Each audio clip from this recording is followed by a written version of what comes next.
and welcome to episode 241. Season 9, episode 21. Of Two Mr. P's and a podcast with me, Mr. P. I'm the other Mr. P. We are back, guys. We can only apologise that we didn't quite manage to get an episode out last week, just with the February run of tour shows, and you weren't feeling 100% last week either. No. Work, this, that and the other. But we are back. We are back, and we are raring. Well, I say we're raring to go. I think we're both running on a little bit of empty. But we're not going to complain about it because it's been an amazing couple of weeks. We just have to start by saying a massive thank you to each and every person who came to one of our shows over the February half term. So we obviously did a run of shows in the October half term. Our second run of shows started in Edinburgh on Valentine's Day. We then pretty much did a show every night over the February half term, and all but one had 1,000 or more people in the audience, which was just unreal. And we are so grateful for everyone's support. And it was every night was just absolutely mega, wasn't it? It was just absolutely class.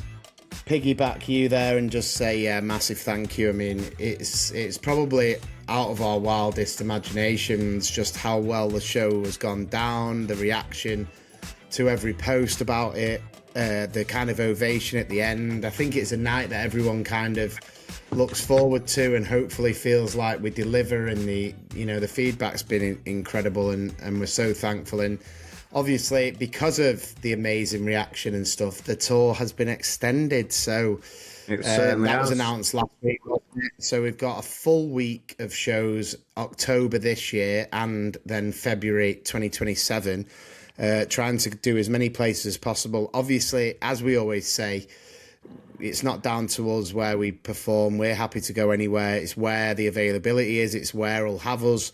But if you check out our website, 2mrpspodcast.com, all of the dates are there, and it's going to be a riot. Yeah, someone asked me the other day, they were like, which has been your favourite show?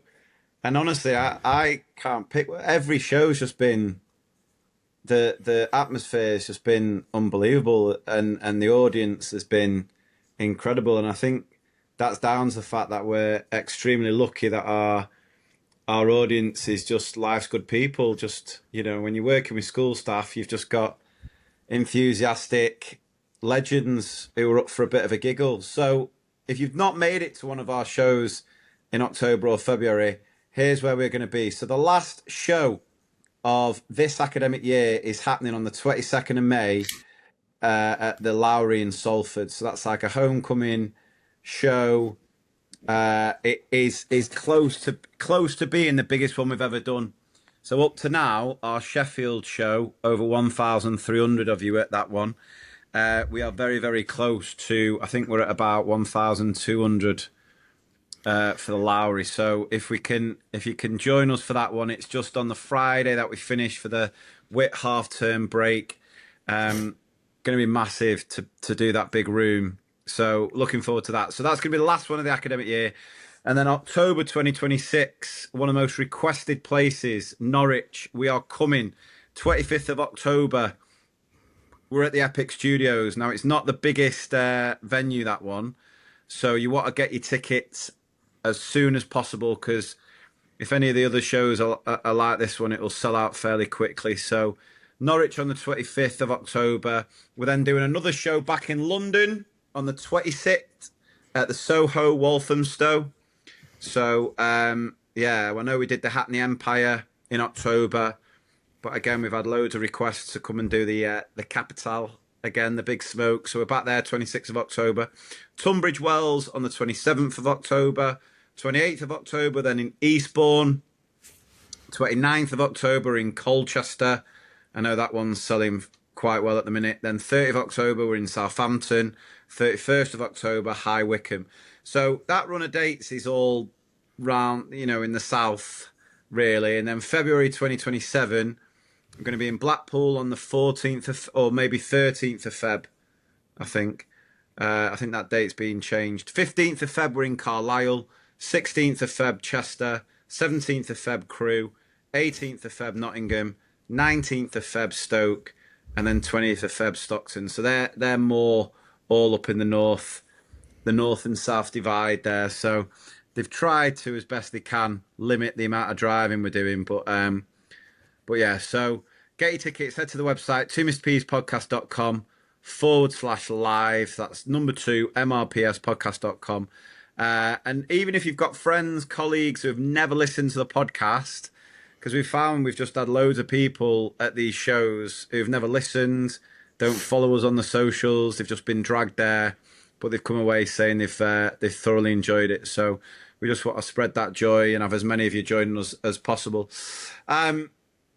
So there was something I wanted to talk about, but it's gone out of my head. I can't remember. Well, I've got something quick to say. So, big shout out to our dad. We mentioned on the last episode that he had a knee replacement and he's been having some issues, and you know he's back. He's had to go back into hospital to try and get on top of an infection. He's okay, but he's obviously frustrated. And the hospital ward he's on is not the most glamorous, not the nicest kind of environment. But just quick question, because you called to see him yesterday, didn't you, in the same place that I went? And is this going to be about the guy next to him? Yeah, so the guy next to him, right? So the guy next to him, an older gentleman. Yeah. So we rocked up yesterday. Yeah, and he's there with his wife, right? So. This woman is literally just rubbing cream everywhere. She's got his top off. She's rubbing it into his back. She's then giving him a foot massage, to which we were joking because Dad was saying about how much Mum hates his feet, so he never gets a foot massage. And we're sort of like, joking, blah, blah, blah. Right. So then today. So, yeah, so that's what I was talking about. But, when you left, it turns out that wasn't his wife. I know, yeah. Oh, have you already found out? Yeah. Oh, Mum told me before. Oh, nightmare, yeah. So basically, he was getting a rub down off his lady friend, and then his wife and daughter rocked up. I know, and then she did what? Absolutely scandalous that this guy, who is clearly not in the best of nicks, is seeing more action. Yeah, so Mum told me, and so basically she was there as the wife and daughter turned up. So she did one, didn't she? She bolted. Yeah. But then a little while. So and the wife came in and went mad and started having a mass. I've been true to you for 30 years, and you just lied to me. Blah blah blah blah. And then it got even more awkward because the nurse came and was like, is there a handbag anywhere? Is there a handbag here? And it was obviously the mistress's. And the daughter's like, oh, if she wants it, she can come and get it. And the nurse is like, well, it's all right, I'll take it. No. If she wants it, she can come and get it. And I think that just raised Dad's spirits a little bit. That's what I mean. Dad was dishing the tea to me, and he was like, it's absolutely crazy. And the thing is, if you looked at the guy, yeah, you would not think that he was a ladies' man. It's always the ones you least expect. The libido is crazy for that man and that situation. But yeah, I'm gutted you already know, because I was saving that for a big podcast reveal. Oh no, Mum! I was, as soon as Mum told me, I was then straight on to Claire and straight on to Charlie. Yeah, they were both there, and we were joking about the foot rubbing. So yeah. But have you got a ranking this week? I have got a ranking this week. So the blind ranking this week is going to be, I want you to rank types of co-workers, right? So I've got 8 options here. Now, obviously, this is just very generic kind of partner-teacher vibes.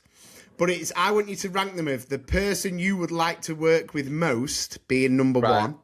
And obviously the person that you wouldn't like to work with that much being number 8. Okay. And is this like who you're working really close with? So like you're both year 4 teachers, sort of like your parallel teacher. Yeah, your parallel teacher, yeah. Or like, your TA in the class Basically, yeah. Whoever, it could even be a TA, but it's just what Okay. kind of co-worker. All right. Right. All right. Here we go.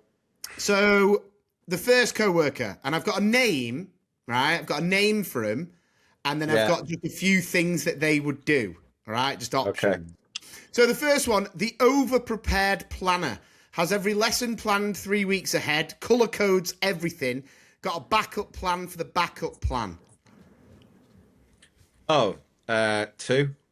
2, Yeah, dream stuff. And I mean, if they're happy to share those plans, then well, we don't know. I worked with a teacher like this when the triplets were born.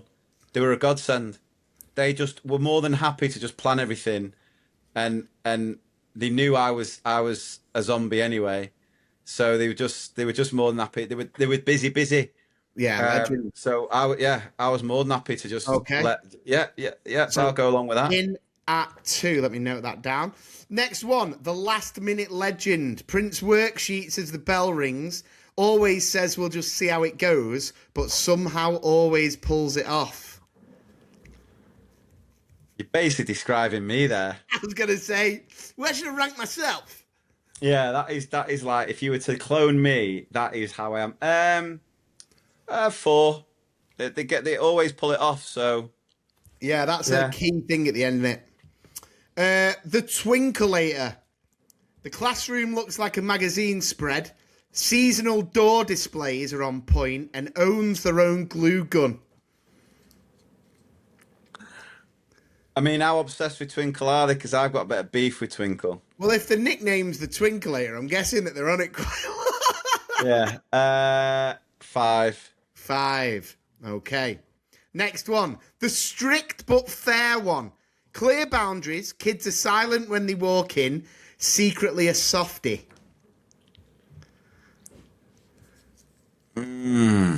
That's tough. So you've used 2, 4, and 5. So you've got 1, 3. Yeah, I'll put that in 3. I'm hoping.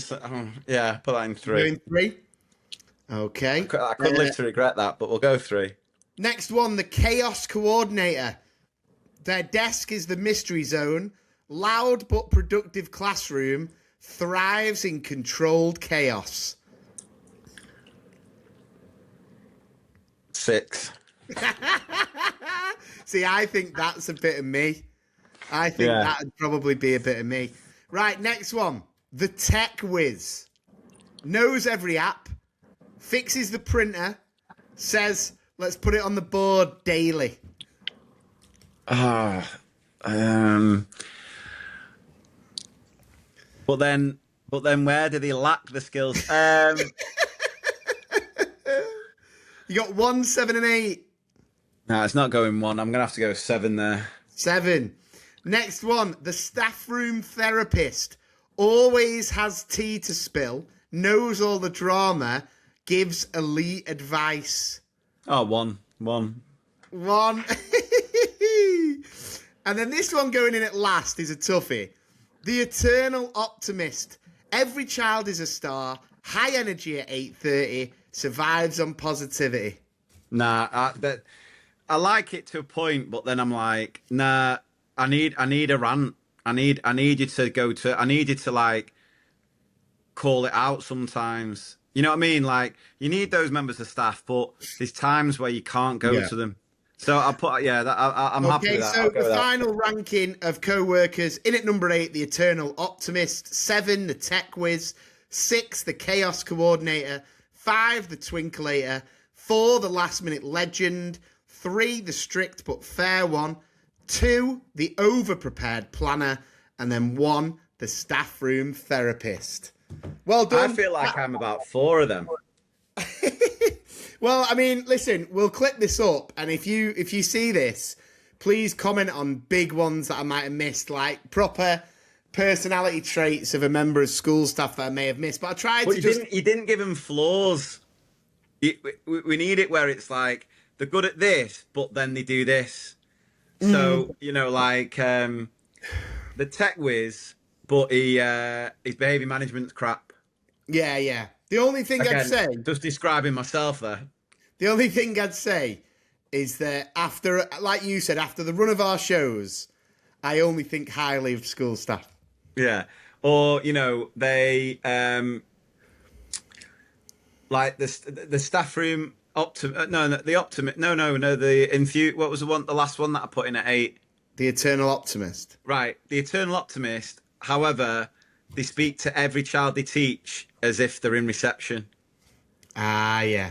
You know what I mean? Because that creates... The other one would be the Twinklator would have their displays at such a standard. SLT would want you to have similar displays, and that is not a bit of me. I am not bringing out of retirement Kenzuki's Kingdom display from 2013.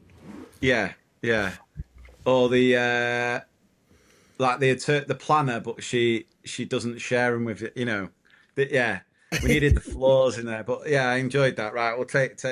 All right, so thread of the week, not necessarily teacher related. This one, however, I think there's some good ones in here. So, what's the funniest thing you've heard at work? Right. So, that was just the question being asked. Here's mine. Don't tell Diane that AI exists, or she'll be like a kid in a sweet shop. The lady in question had come off something like 15 years of maternity leave and had the IT skills of an iguana. Her job was mostly completely automatable, but only if she knew. The boss, who said that quote, was soon to retire, so preferred to keep the status quo, safe in their executive knowledge of the biggest technological advance in the 21st century. This one's a great one. I worked for a well-known online-only supermarket. Only supermarket? Online only. So it's like Ocado, isn't it? Sorry, right. Yeah. Ocado. An elderly lady called one day asking where her shopping was since she'd been waiting at home all morning for it. I checked her account and realised she'd not finalised the checkout process. I apologised and explained everything was still there in the trolley. She replied, "Oh dear, my ice cream will have melted." Brilliant. Still cracks me up imagining this lonely trolley sat in the warehouse with ice cream dripping out of it. That is fantastic. There was a guy I worked with, Simon, who had a habit of dropping what he was doing and rushing off to sort out a help desk call. He often left half-drunk cups of tea he'd have to throw away when he got back. One time he does this again while I'm sat there working alongside another colleague, Kerry. He comes back to the office and, forgetting how long he'd left the cup there, took a long gulp of ice-cold tea. He's now sat there with bulging cheeks, not knowing what to do. Kerry looks at him and says, "Come on, Simon, spit a swallow. Us girls have to." I've never seen anyone turn that particular shade of green before or since. Oh, my days. I mean, you've got to just love the brass nature of that. Keza. Big K-Dog.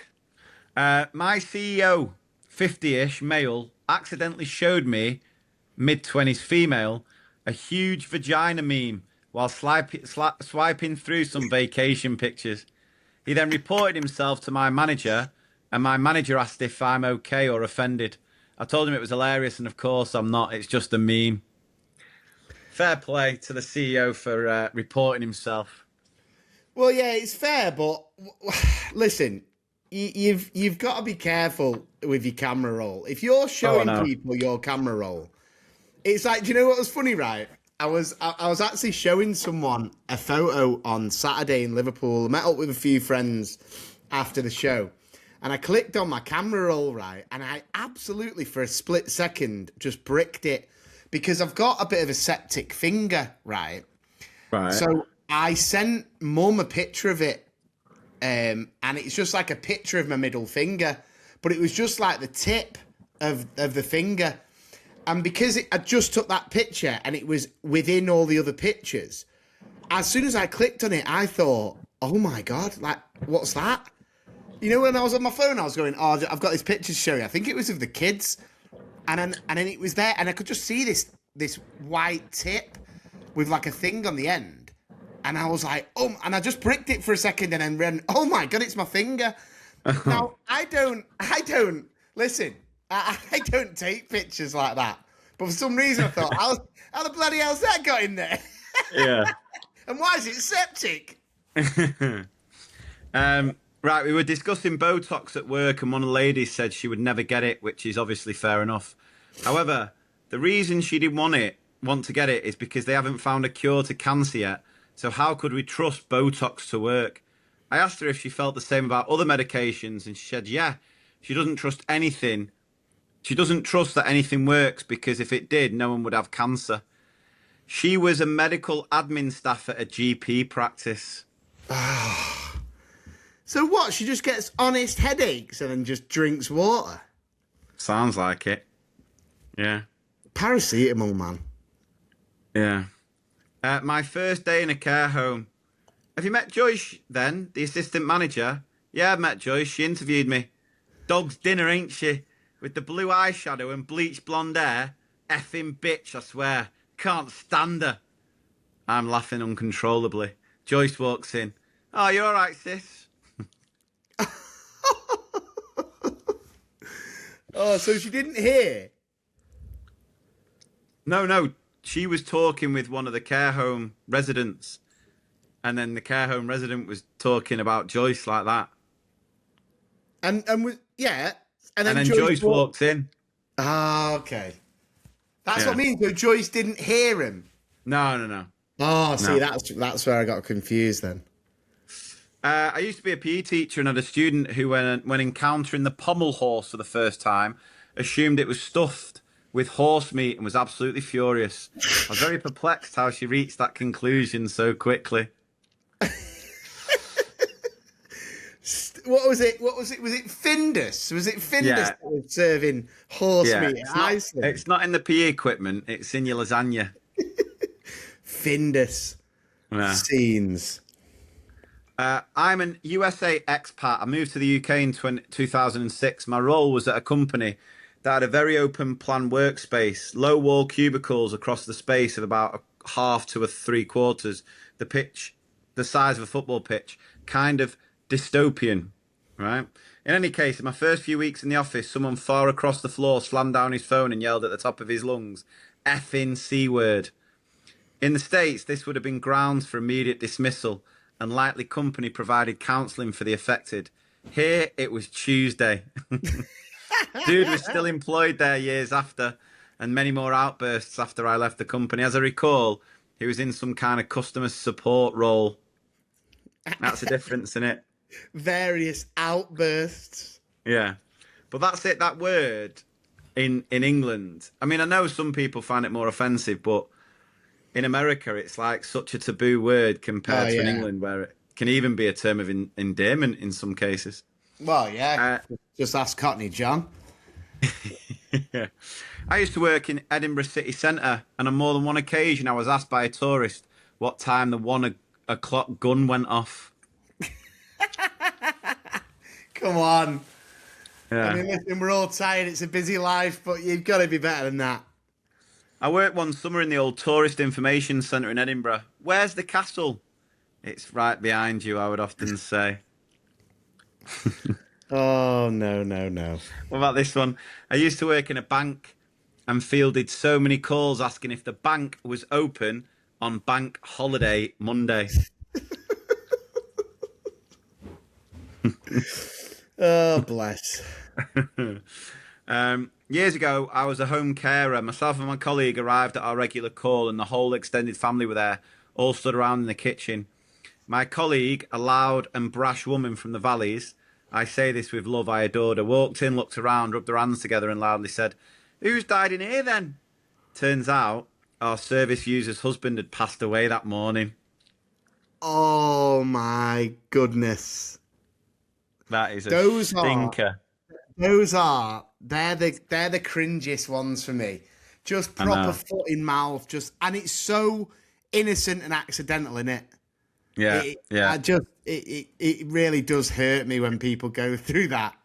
Oh, it's tough. Worked at a nightclub, had a new starter, just finished up the tour, so we get him on the bar because he has bar experience, he'll be fine. Gets an order for a pint, nice and simple. The beer pumps were around the other side of the bar, so off he goes. Didn't see him again for maybe 10 minutes. It was a busy bar, so I wasn't really paying attention. The customer he's serving asks what's happening. So I wander over to the pumps and he's just standing there pressing the glass against different parts of the beer pump.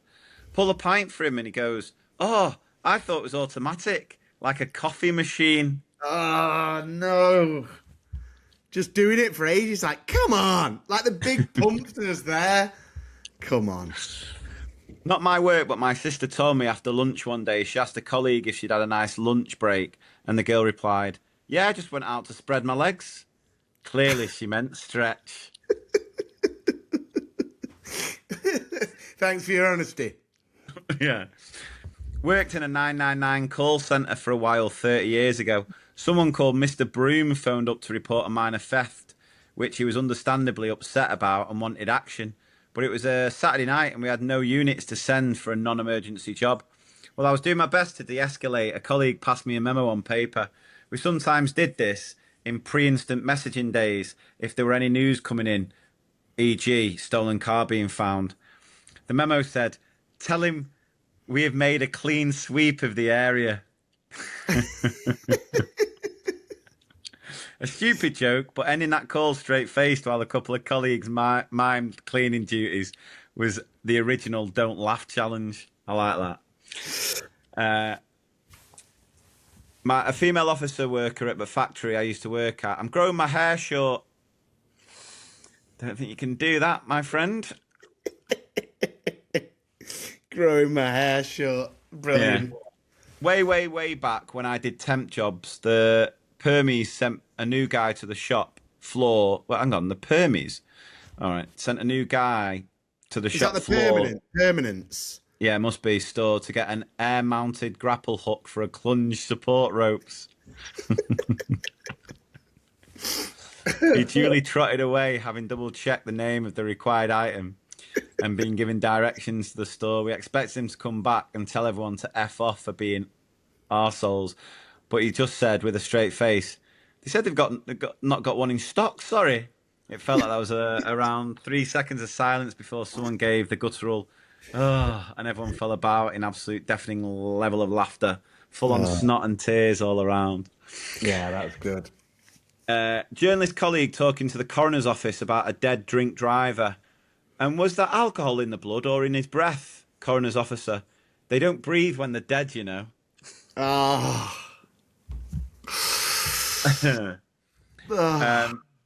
Heard my rather attractive female colleague ask an elderly male customer if he wanted to purchase the motor-operated version of our product, or would you prefer me to give you a hand job? They were both totally oblivious, and I had to leave the shop floor in tears. How can you both be oblivious? I Tell you don't what, know. if one of the nurses asked that guy next to Dad, Yeah. A lass on a break eating pea soup. After the first spoonful, she went, penis, without realising what she said. And last one, years ago, I worked in a supermarket stacking shelves. A female colleague comes past looking a bit flustered, so I ask what's up, and she says an old man's just asked her for a quickie. A few minutes later, another colleague, young lad, comes over and says, "You'll never guess. A man in a mobile scooter just asked him for a quickie." So I go for a wander, and I find this old chap in a mobility scooter looking a bit lost. I ask if I can help, and sure enough, he says he just wants a quickie. He had one last week for the first time, and now nobody will let him get another. Turns out the man wanted a quiche.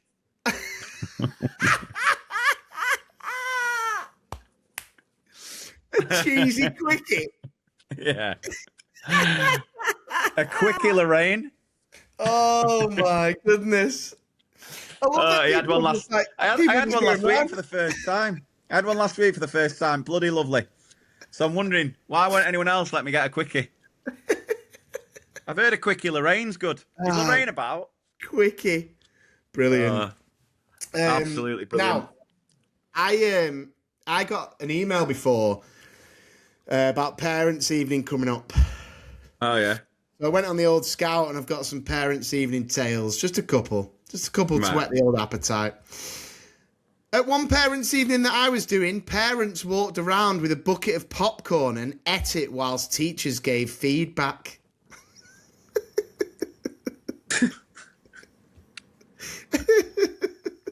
I love that. Just with a bucket of popcorn, just like, go ahead. Yeah. I'll pull up a chair. I had a dad tell me about his vasectomy, how painful it was, and that he needed to use ice occasionally. I replied, well, James is doing really well in his phonics. I know we had one similar to that, this one. My mum. So it was like nightmare parents' evenings. My mum. I am now a teacher, but when I was in year 9, my mum came to parents' evening. She had gone to the toilet just before our appointment for geography. She kept fidgeting as she was talking and eventually stood up, undid the button of her trousers, pulled her trousers halfway down, pulled the toggle of her coat out of her knickers, and then put herself together and sat back down. Nothing will ever rival this in terms of embarrassment. Jeez. Where's the etiquette there? Oh, just go back to the toilet. Just be like, I'm really sorry, I'll be back in a minute. 2 policemen coming into the hall in front of all the parents asking to speak to me. Teacher. The gasps were audible. Turns out I'd invited them in, however, to discuss a local police-arranged football initiative. Imagine, can I speak to Mr. Croft, please? The parents are, oh my God, Mr. Croft, no way. And then he just, no, this is a big misunderstanding. A long time ago, at one of my first schools, parent turned up, pulled 2 cans of gin and tonic out of the pocket and said, this is to get us both through the meeting. Like it. Yeah. More of that, please. And then, last one from me. When I asked a parent where they got the name for their son, Christy, from, they responded he was named after their favourite singer, Christy Berg.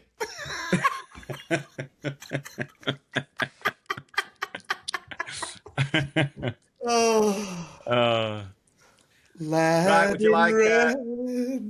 would you like a dilemma? Oh, always. So I've got a few stories that were submitted for the tour shows that didn't quite make it into the live show, but this one is more of an episode, this dilemma. So it starts off with asking for a friend, ellipsis. So straight away I'm suspicious. Oh yeah, you're asking for you. Carry on. Yeah. I have a teacher friend who needs some advice. Bet you do. Yeah. Sounds like you need some advice, pal. Yeah. Many years ago, back when they were an NQT, they loved their first class and have never forgotten them. Very common with staff members' very first class. To be fair, I remember my first class dearly, although I think I preferred my second one. Anyway, a few weeks ago, they bumped into one of the pupils from that class, now a grown adult. They caught up, got along well, and ended up exchanging numbers because the pupil now has a small business that the teacher could help out with. A few messages have been exchanged, and there is something there. There is a 10+ year age gap, and they live over an hour away from each other, so it's unlikely that they'll cross paths again. They've messaged to see if the other one was out in nearby big cities, but nothing has come from it. They said it feels wrong, but it also feels right, as Katy Perry once sang. Again, asking for a friend. Also, I haven't given away any genders to see what the reaction would be to all different gender possibilities. Doesn't matter about the genders. It's a no from me. Yeah, it's a big no from me. Big fat, absolutely not.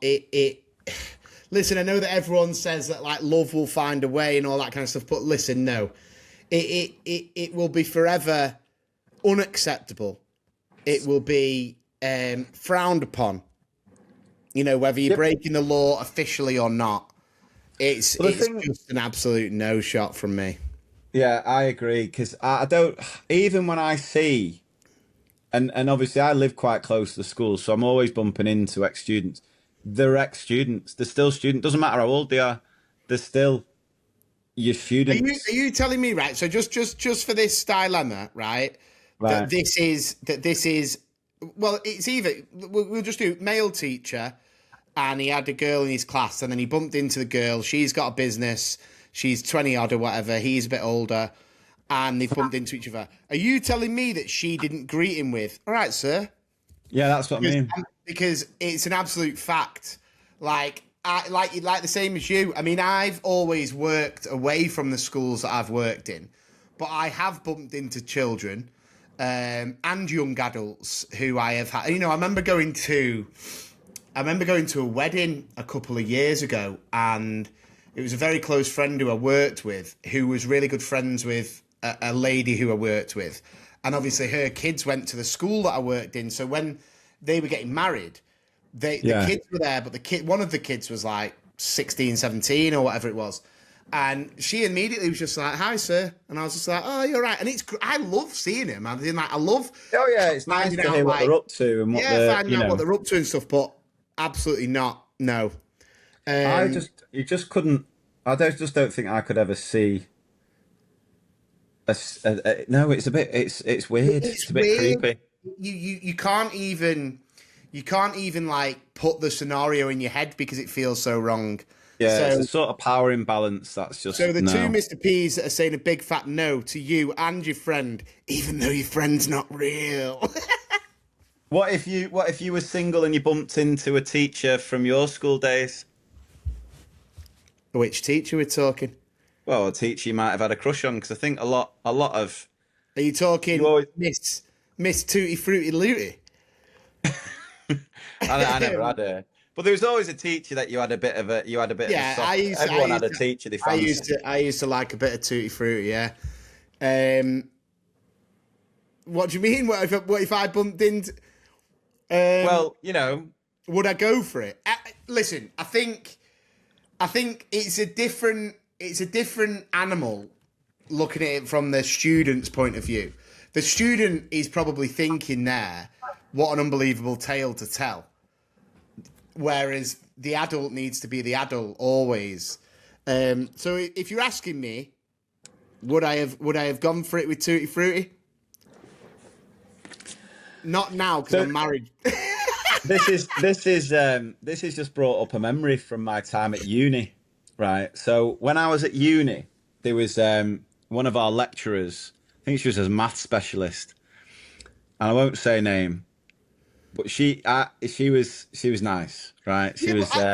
But saying that, how old were you? Well, I was 18, 19. Listen, I think uni lecturers and uni students. For me personally, I don't think that's as kind of. Right. So the story was, she was pretty nice, and she's not here. No, but I'm trying to be respectful. She was a very attractive lady, actually. She was a very attractive older lady, and anyway, we were in Tiger, in the Printworks, and we were on a night out. I had a girlfriend at the time, and she was there, and so anyway, we bumped into her, and I'm chatting away to her, and I was surprised she even knew who I was, because I didn't really go to uni that much, to be honest. I was constantly skiving. And anyway, one of the lads we were with ended up pulling her and snogging her in old Tiger and getting a number. Really? Then, yeah. And was he on the course as well? No. It was an ex-Ambrosian. Right, so you can tell me the name of that person, can you? Again, I'll tell you off camera. I know? Am I mates with him? I don't think you were as close mates with him. Ooh. He used to play. He was at Ambrose for about 15 years. Your year? He was my year, but I think he was still there when Ryan was there. Yeah. Oh yeah. Yeah. So he was a bit of a devastator back in the day. Oh yeah. There's no issue there though, because she wasn't his teacher. Well, no. But then I got him to send me a number. Oh. And then when I was in lectures, I would like show off to some of the other girls on the course, like, my mate pulled her, and I've got a number here, and they'd be like, nah. I'd be like, here we go, and I'd text her mid lecture, and then you could see her go and check her phone. Oh, do you know what makes me laugh about that? is the fact that you were like, yeah, I was showing off. And you had a number. You had to explain, like. So anyway, my mate pulled her. And he passed her number on to me. Asking for a friend. Right, on to a few other stories that were submitted. So, I've been a TA for 20 years, and this still makes me go red when I think of it. At my first school, about 1 year in, I was the TA for the deputy head. We got on great. I find men easier to TA for. They just let you get on with stuff. Anyway, I think it was one of our birthdays, and we went in for a hug. But I was doing the side cheek kiss also. This is where I ended up kissing his neck. I felt the weirdness, and so did he. Nothing was said, but we were a bit flirty from then on, and everyone suspected an affair. There wasn't at all. Years later, he left to become a head teacher at another school, and we stayed in touch, and I occasionally saw him at cluster meetings. I then separated from my husband, and he reached out for the gossip. We ended up having a lot of flirty conversations. Apparently, he'd always fancied me, but he was married and we never acted on it. I also changed schools and moved to a new area when I met my boyfriend. We are still in touch, but no flirting. Can't wait for the show. I mean, listen, I'm kind of torn, right, with that tale, because as an honest stand-up citizen, I'm very happy that it was all above board. Maybe some harmless flirting when they were single, whatever it may have been, but nothing was acted on, and it was all okay. On the podcast side of me, that it didn't quite reach the heights of things we've had in the past. No, it's just more the one that got away. But the other thing for me is I'm so ticklish on my neck, right? Oh. It's insane how ticklish. Like, that's the one place that I am just like, it's a no tickle zone. And I think if I went in with like a TA or with a teacher for like a kiss on the cheek or whatever, and they accidentally kissed me on the cheek, I think my knees would go. Like, my knees would buckle. Yeah. I'm the same. I'm very sensitive on the old neck. Matter about gender either. Could be a male or female member of staff. The knees would buckle. Yeah. Most ridiculous complaint. For context, our year 4 class do PE on a Thursday at 9 a.m, which means one of my class who is below in reading doesn't attend phonics on Thursdays due to this class. Said child had full leg cast on with a broken leg, and instead of sending him to stand and watch PE, I sent him to phonics, as this was where his need was greater. His mum rang in furious, saying he'd gone home angry and upset, and that I made him do learning instead of watching PE, and that was out of order. I mean, imagine that, eh? That's such a poor complaint. And I don't know what's worse, the complaint or the fact that they said full leg cast because of a broken leg. I'd like to think so. I'd like to think that's why they had it on. The audacity of getting a child to do some learning. I mean, what are we thinking as teachers? I mean, do we not know that we're there to just purely babysit? We're not supposed to make them do learning. Yeah, I was always big against children who were either poorly injured or didn't have kit, for example. Obviously, I always, whenever I was PE teacher, I would always do my best to try and find a kit by hook or by crook. They could just wear the school footy kit for PE if they needed to. But if they were, say, if they came in and the mum gave a note and said, listen, X is feeling really poorly, they've not slept great, they've got a bad throat or a bad chest, like, can they not do PE? I was completely against them coming out and watching PE because I always just thought it's just a waste of time for them. Like, if they could do something else that would benefit them, it's well better. Now, that doesn't mean making them do but kids have that attitude. A lot of kids have that attitude in it, like that sort of victim mentality of like, well, if they're all doing PE, I shouldn't have to do work. Where some kids are like, those are the kids that you buzz off, where they're just like, can I take a book? Can I read? Can I do this?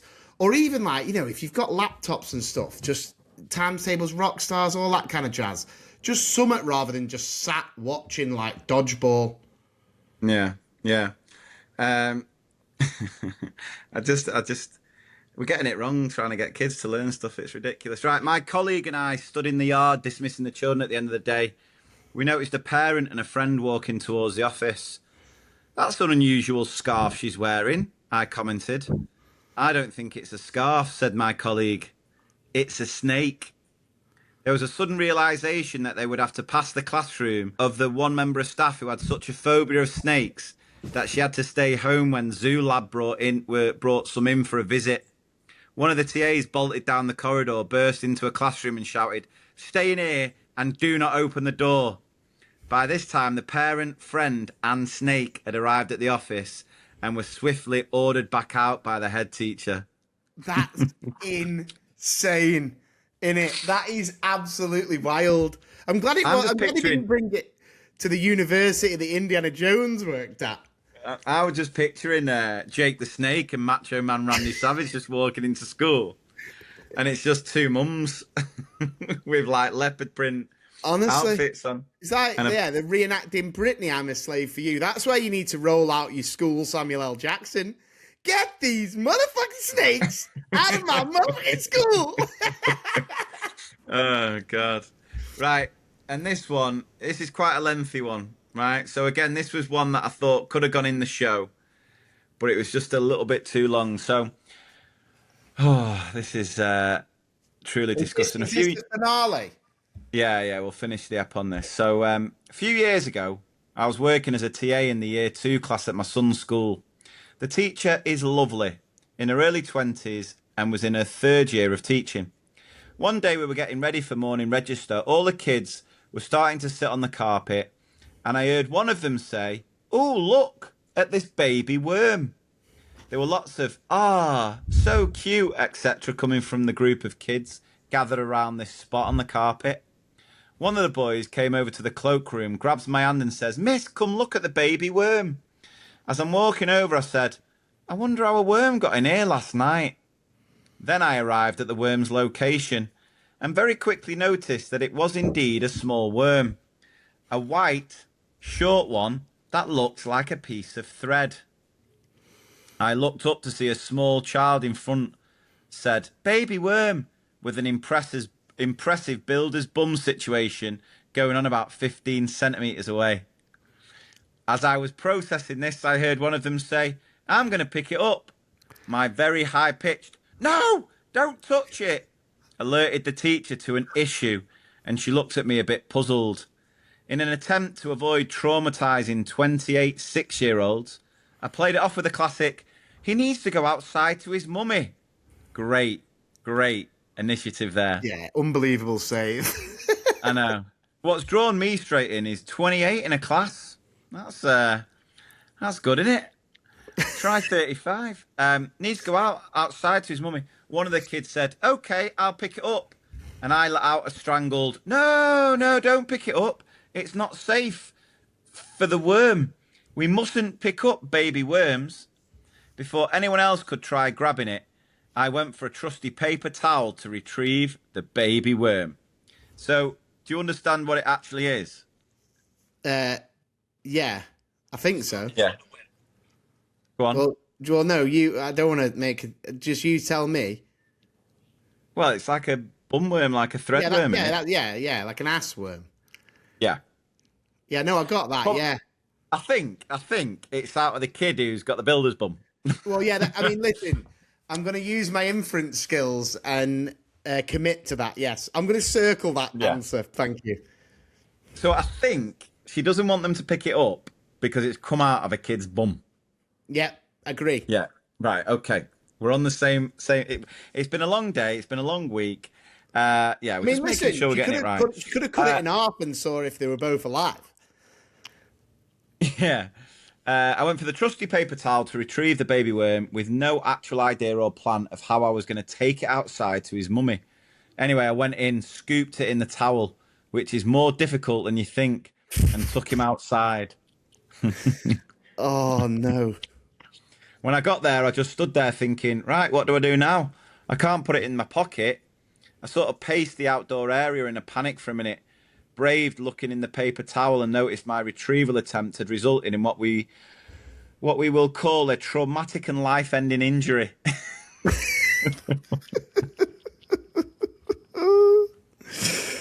I couldn't go back in and bin it or flush it without traumatizing the kids and being labelled a baby worm murderer. It's not the nickname you'd want, is it? Yeah, I'm starting to think you might be overthinking this a little. So out of the options, with a dead baby worm's death on my hands, I went over to the fence to our forest school area and gave him a makeshift burial there. Back in the shit goes the worm. I mean, there's part of me thinking, kids have got phonics that need your support here. When I got back in, the teacher met in our little cupboard and asked me what the hell was going on. Because it was obvious there wasn't an issue with baby worm. I said it wasn't a baby worm, it was a thread worm. It became clear that despite being a farmer's daughter and obviously knowing about worming, she was too young and innocent to know that humans could get worms too. I had to go very basic with my explanation and said, it was a bum worm. It came out of someone's bum. I'll never forget the look on her face when I told. I don't know if she said it that patronising, but yeah. I think I imagine. Hello, hello. It's a bum worm. Do you know where that came out of? I'll never forget the look on her face when I told her that. I traumatised her for life. The next few minutes were a Q&A session on threadworms and convincing her that I wasn't joking. It's very common. You don't just usually find them on the floor. When I told her you can get them from biting your nails, I say that as I've just seen you literally bite your nails. I wasn't biting my nails. I was looking at my septic finger cock. She very loudly looked down and looked at her very well bitten nails, and then looked at me with a face that can only be described as an expression of impending doom. The shock and disgust lasted a few days, and by the end of the term, her nails were actually looking quite nice. Every cloud. Yeah. Thankfully, no baby worms visited us. Well, not on the carpet, at least.